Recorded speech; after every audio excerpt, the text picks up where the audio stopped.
Hi, welcome to the Faceoff Aftershow. I'm Caroline Meyer, founder and principal consultant at Get Travel Solutions. And here with me today, I have Greeley Cook from 490 Consulting. Hi, Greeley. Hello, Caroline.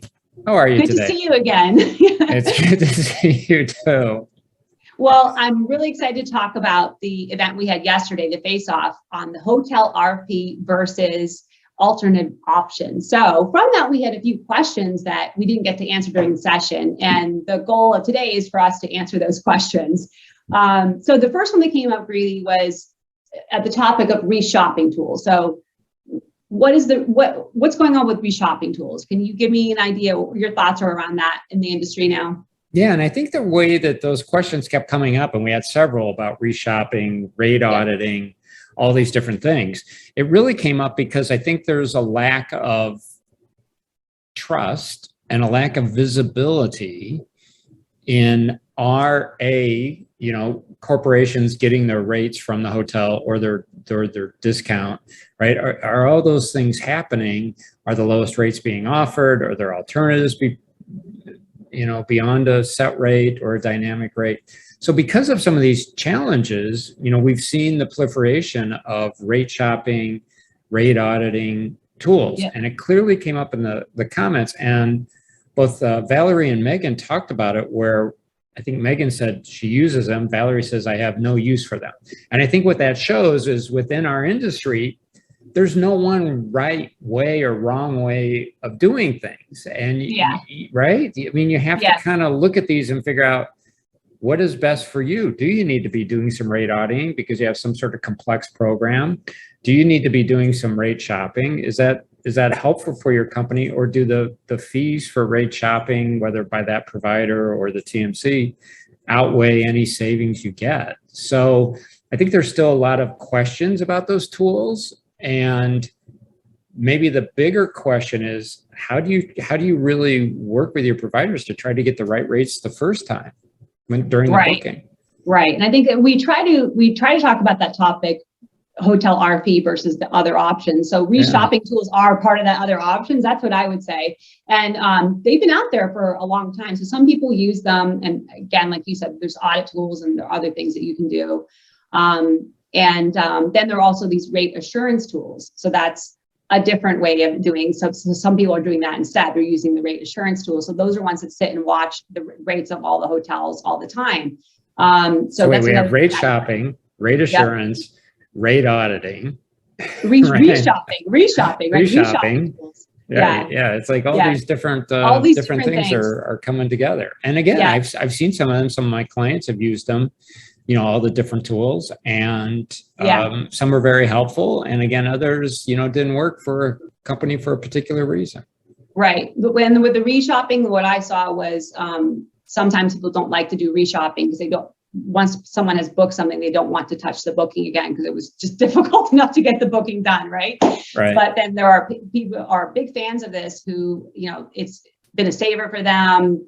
Reshopping is great, people love it. So yes, it's definitely not a one size fits all. And pretty much every topic that we bring in the Face-Off is like that. We start by saying it's a complex topic. We're breaking it down, and we hope that after the Face-Off, you have a better understanding what would fit best in your program. So that's our goal here today.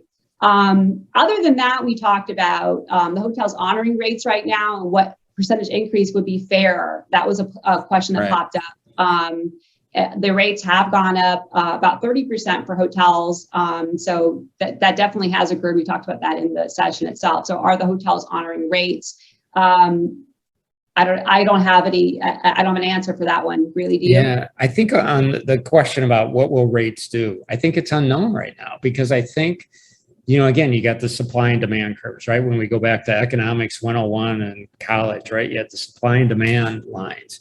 And I think what the unknown is this leisure travel bubble that we're in right now. How long will that last? And is it going to pop, due to inflation, due to whatever, people frustrated with the travel challenges nowadays. So if that leisure travel bubble pops and then all of a sudden the demand goes down, then the hotels will say, oh, we want the corporate business now. And so maybe the level of increases won't be as great. So I think it's a little bit hard to predict right now. I don't know if I've seen any projections yet, because again, we don't know what's happening with this leisure travel bubble.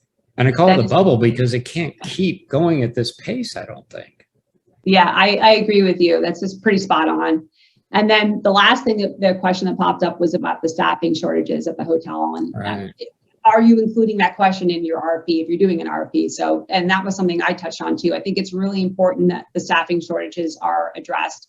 At a minimum, that you are educating your employees who are traveling what to expect from a hotel when they get there, not just about the rate, but their experience at the hotel, whether they have food and the services they have available, that they're used to experiencing this and having these things when they get there, and they're not there anymore. And that's just a lack of, the staffing resources, staffing shortages that we're having across the board in the travel industry. So, and I think that was my answer. Go ahead. Yeah, one of the comments that came up yesterday, or when we did our face-off, was that costs have gone up for hotels, but yet costs have also gone down, because I've stayed at some hotels recently where the services just aren't there what they should be, but yet I'm paying the same or more pre-pandemic, right? Yeah. But I'm like, well, wait a minute, I'm not getting my room cleaned.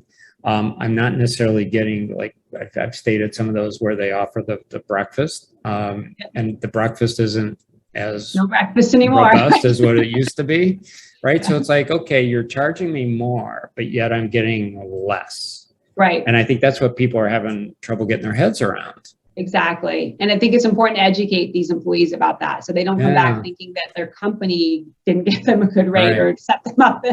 So it's important to set those expectations and train people.